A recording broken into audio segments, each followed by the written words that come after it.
Welcome to the Danish Qutub.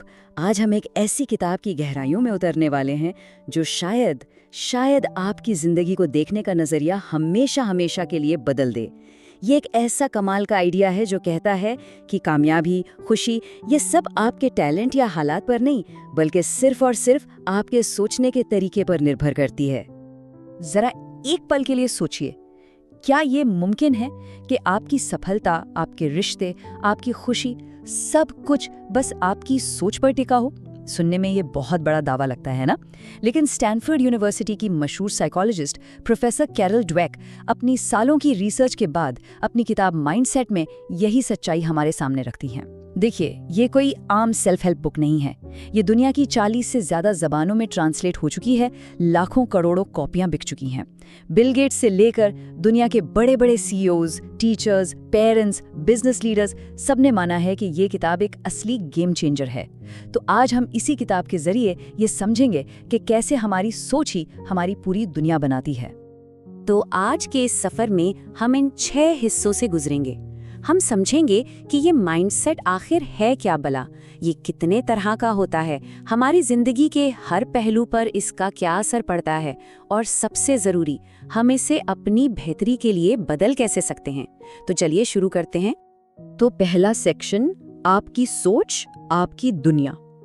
देखिए, ये समझना कि हमारा नज़रिया ही हमारी ज़िंदगी की बुनियाद है, किसी भी बड़े बदलाव के लिए ये सबसे पहला और सबसे ज़रूरी कदम है। कैरल ड्वेक अपनी रिसर्च में बताती हैं कि इंसानों की सोच को मोटे तौर पर 2 हिस्सों में बांटा जा सकता है, और सच कहूं तो यही इस पूरी किताब का दिल है। तो चलिए इन 2 माइंडसेट्स की कहानी को थोड़ा और करीब से जानते हैं। पहला है फिक्स्ड माइंडसेट, मतलब वो सोच जो ये मानती है कि इंसान की काबिलियत, उसकी समझ, ये सब पत्थर की लकीर है। इस सोच वाले लोग मानते हैं कि उनका इंटेलिजेंस, उनका टैलेंट, उनकी पर्सनालिटी, ये सब तो पैदाइशी है और इसे बदला नहीं जा सकता। अब होता क्या है, उनकी पूरी जिंदगी बस खुद को स्मार्ट और टैलेंटेड साबित करने में गुजर जाती है। वो मुश्किलों से भागते हैं क्योंकि डर लगता है कि अगर फेल हो गए तो लोग क्या सोचेंगे। उन्हें लगता है कि मेहनत करना तो कमजोर लोगों का काम है। अरे अगर कोई सच में टैलेंटेड है तो उसे मेहनत की क्या जरूरत। और दूसरों की कामयाबी वो उन्हें अपनी नाकामी जैसी लगती है, जिससे उनके अंदर जलन पैदा होती है। और फिर दूसरी तरफ है ग्रोथ माइंडसेट। ये एक इनकलाबी सोच है जो मानती है कि हमारी काबिलियत को बढ़ाया जा सकता है, उसे निखारा जा सकता है। इस माइंडसेट वाले लोग मानते हैं कि उनकी बुद्धि और टैलेंट सिर्फ एक स्टार्टिंग पॉइंट है, जिसे मेहनत, लगन और सीखने की चाहत से कहीं भी किसी भी ऊंचाई तक ले जाया जा सकता है। वो मुश्किलों को एक मौके की तरह देखते हैं, कुछ नया सीखने का एक बेहतरीन मौका। वो फेलियर से डरते नहीं, बल्कि इसे सीखने की एक सीढ़ी मानते हैं। वो जानते हैं कि मेहनत ही मास्टरी का रास्ता है और दूसरों की कामयाबी से उन्हें प्रेरणा मिलती है। वो सोचते हैं कि अगर ये कर सकते हैं तो मैं भी सीखकर जरूर कर सकता हूँ। अब जरा इस स्लाइड को देखिए, ये बहुत दिलचस्प है। यहाँ दोनों माइंडसेट आमने सामने हैं और ये हमारी रोज की जिंदगी में साफ नजर आता है। पहला पॉइंट, चैलेंजेस। फिक्स्ड माइंडसेट वाला इंसान मुश्किल काम से बचेगा क्योंकि इसके दिमाग में आवाज आती है, अगर मैं ये नहीं कर पाया तो सब मुझे बेवकूफ समझेंगे। वहीं ग्रोथ माइंडसेट वाला इंसान कहेगा, हाँ ये मुश्किल है पर मजा तो इसी में है, इसी से तो मैं कुछ नया सीखूंगा। दूसरा, फेलियर। फिक्स्ड माइंडसेट के लिए एक खराब ग्रेड या बिजनेस में घाटा उसकी पहचान पर एक धब्बा है, मैं एक फेलियर हूँ। जबकि ग्रोथ माइंडसेट के लिए ये सिर्फ एक डेटा है, ओके ये तरीका काम नहीं किया, अगली बार क्या बेहतर कर सकता हूँ। तीसरा, एफर्ट यानी कोशिश। फिक्स्ड माइंडसेट को लगता है कि कोशिश करना टैलेंट की कमी दिखाता है, जबकि ग्रोथ माइंडसेट जानता है कि दुनिया के बड़े से बड़े एथलीट, बड़े से बड़े आर्टिस्ट भी रोज घंटों प्रैक्टिस करते हैं, कोशिश ही टैलेंट को तराशती है। और आखिर में फीडबैक। फिक्स्ड माइंडसेट के लिए कोई भी आलोचना एक पर्सनल अटैक है, लेकिन ग्रोथ माइंडसेट वाले के लिए फीडबैक एक तोहफा है, एक रोड मैप है जो बताता है कि बेहतर कैसे बनना है। तो अब सबसे मजेदार सवाल ये है कि हमारा माइंडसेट कौन सा है। ये जानना बहुत जरूरी है कि हम में से कोई भी 100% फिक्स्ड या 100% ग्रोथ माइंडसेट वाला नहीं होता। हमारी जिंदगी के अलग अलग हिस्सों में हमारा माइंडसेट बदलता रहता है। तो चलिए कुछ सवालों के जरिए खुद को समझने की कोशिश करते हैं। ईमानदारी से सोचिए, जब आप किसी इम्तिहान में फेल होते हैं या कोई इंटरव्यू में पास नहीं हो पाते, तो आपकी पहली सोच क्या होती है? क्या मन में ये आता है, मैं इस लायक ही नहीं हूँ, या मेरी तो किस्मत ही खराब है? ये फिक्स्ड माइंडसेट की आवाज़ है। या फिर आप ये सोचते हैं, ठीक है, इस बार तैयारी में क्या कमी रह गई, मुझे और क्या सीखने की ज़रूरत है। अगर आपकी सोच दूसरी वाली है तो ये ग्रोथ माइंडसेट की तरफ एक मजबूत इशारा है। जब आपके बॉस आपको कोई ऐसा काम देते हैं जो आपने पहले कभी नहीं किया, तो आपका रिएक्शन क्या होता है? क्या आप बहाने बनाकर उससे बचने की कोशिश करते हैं, इस डर से कि कहीं कोई गलती ना हो जाए? ये फिक्स्ड माइंडसेट का डिफेंस मैकेनिज्म है। या फिर आपके अंदर एक एक्साइटमेंट होती है कि चलो कुछ नया करने का, अपनी हदों को पार करने का मौका मिला है। ये जो उत्साह है ना, यही ग्रोथ माइंडसेट की पहचान है। जब आप सोशल मीडिया पर अपने किसी दोस्त की तरक्की की खबर देखते हैं, तो आपके दिल में सबसे पहले क्या आता है? क्या एक हल्की सी जलन होती है, या ये ख्याल कि इसकी तो किस्मत अच्छी है? ये फिक्स्ड माइंडसेट है जो दुनिया को एक रेस की तरह देखता है, जहां एक की जीत का मतलब दूसरे की हार है। या फिर आप सच में उसके लिए खुश होते हैं और सोचते हैं, वाह, इसने यकीनन बहुत मेहनत की होगी, मैं इससे क्या सीख सकता हूँ। ये जो प्रेरणा लेने वाली बात है ना, यही ग्रोथ माइंडसेट का असली सार है।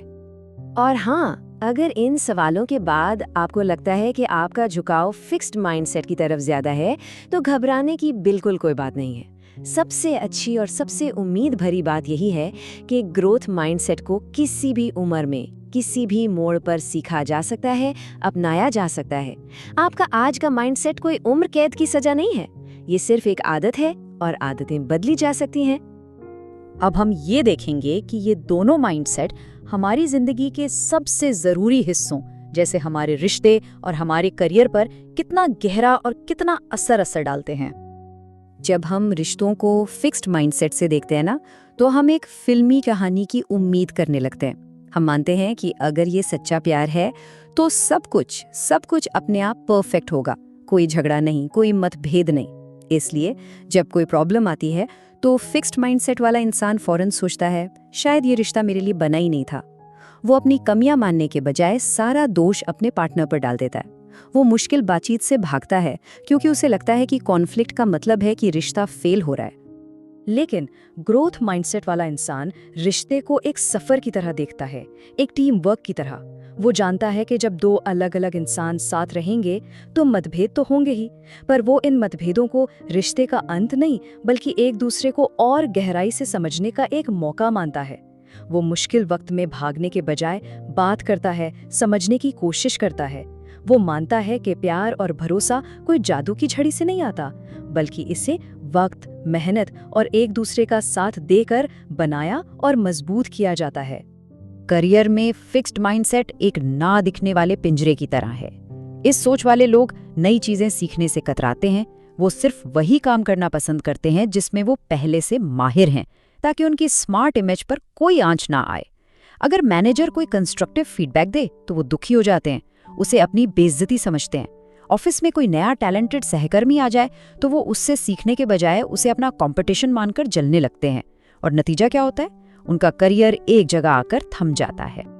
और वहीं दूसरी तरफ ग्रोथ माइंडसेट वाले लोग करियर में रॉकेट की तरह आगे बढ़ते हैं। वो फीडबैक को एक तोहफे की तरह देखते हैं, क्योंकि उन्हें पता है कि यही वो चीज़ है जो उन्हें बेहतर बनाएगी। वो जानबूझकर ऐसे प्रोजेक्ट्स चुनते हैं जो उनके कंफर्ट जोन से बाहर हों, ताकि वो अपनी स्किल्स को और बढ़ा सकें। वो अपने सहकर्मियों को कंपटीशन नहीं, बल्कि सीखने का एक जरिया मानते हैं। वो समझते हैं कि आज की तेजी से बदलती दुनिया में असली कामयाबी लगातार सीखने और खुद को अपग्रेड करते रहने से ही मिलती है। और यही सोच उन्हें एक बेहतरीन लीडर और इनोवेटर बनाती है।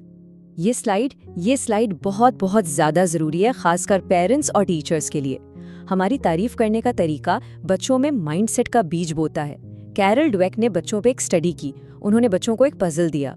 जब बच्चों ने उसे सॉल्व कर लिया तो आधे बच्चों से कहा गया, वाह तुम कितने स्मार्ट हो, और बाकी आधे बच्चों से कहा गया, वाह तुमने बहुत मेहनत की।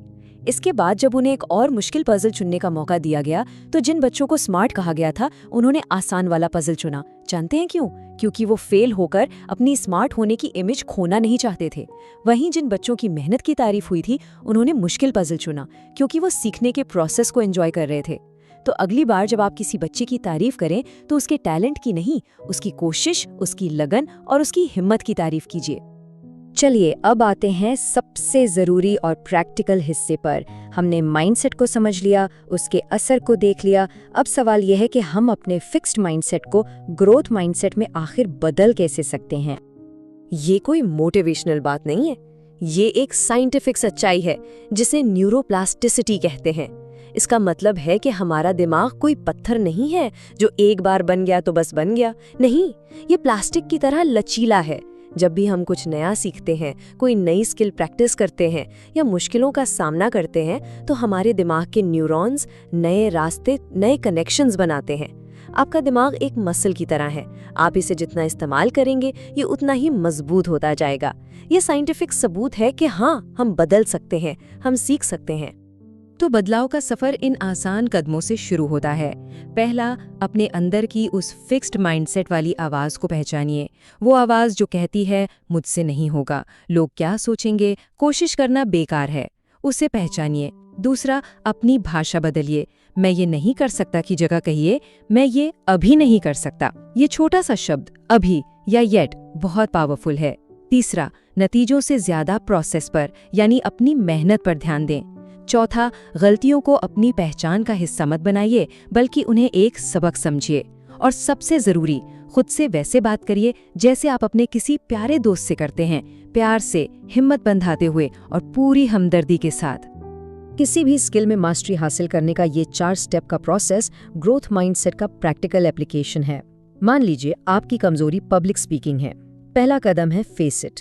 ईमानदारी से ये मानना कि हाँ, मुझे स्टेज पर जाने से डर लगता है। दूसरा कदम है स्ट्रगल विद इट। इस डर के बावजूद छोटे छोटे कदम उठाना। शायद पहले सिर्फ 2 लोगों के सामने बोलना, फिर 5, फिर 10। ये संघर्ष का दौर है। यहाँ आप गलतियां करेंगे, लेकिन यही सबसे जरूरी हिस्सा है। तीसरा कदम है रीस्ट्रक्चर। अपनी रणनीति बदलना। आप देखते हैं कि रट्टा मारकर बोलना काम नहीं कर रहा, तो आप बुलेट पॉइंट से बोलने की प्रैक्टिस करते हैं। आप फीडबैक लेते हैं और अपनी अप्रोच को एडजस्ट करते हैं। और आखिर में आता है रिजल्ट। आप देखते हैं कि आपकी मेहनत रंग ला रही है। आप अब पहले से ज्यादा आत्मविश्वास के साथ बोल पाते हैं। ये प्रोसेस हर स्किल पर लागू होता है। अब हम अपनी बातचीत के आखिरी पड़ाव पर हैं।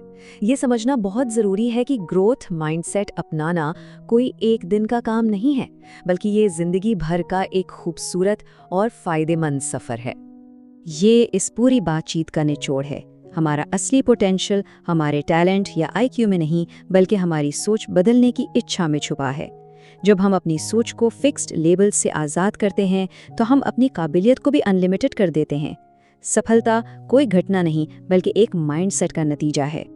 हमेशा याद रखिए, ग्रोथ माइंडसेट कोई मंजिल नहीं है जिसे पाकर रुक जाना है।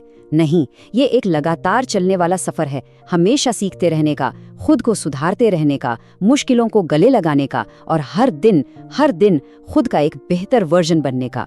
इस सफर में उतार चढ़ाव आएंगे, लेकिन हर कदम आपको पहले से ज्यादा मजबूत बनाएगा। तो अब ये सवाल आपके लिए है। आप अपनी सोच से अपने लिए कैसी दुनिया बनाना चाहते हैं? एक ऐसी दुनिया जो डर और सीमाओं में बंधी हो, जहाँ हर दिन आपको ये लगे कि आप काफी नहीं हैं? या फिर एक ऐसी दुनिया जहाँ हर चुनौती एक रोमांचक अवसर हो, हर गलती एक सबक हो और हर दिन सीखने और बढ़ने की एक नई संभावना हो? चॉइस आपकी है। क्योंकि आखिर में बात बस इतनी सी है, सोच बदलिए, जिंदगी खुद ब खुद बदल जाएगी। अगर इस बातचीत ने आपको कुछ नया सोचने पर मजबूर किया हो, तो इसे लाइक ज़रूर कीजिए और इसे अपने परिवार और दोस्तों के साथ शेयर कीजिए जो अपनी ज़िंदगी को अपग्रेड करना चाहते हैं। और ऐसी ही लाइफ चेंजिंग जानकारी के लिए सब्सक्राइब करना न भूलें। देखने के लिए शुक्रिया।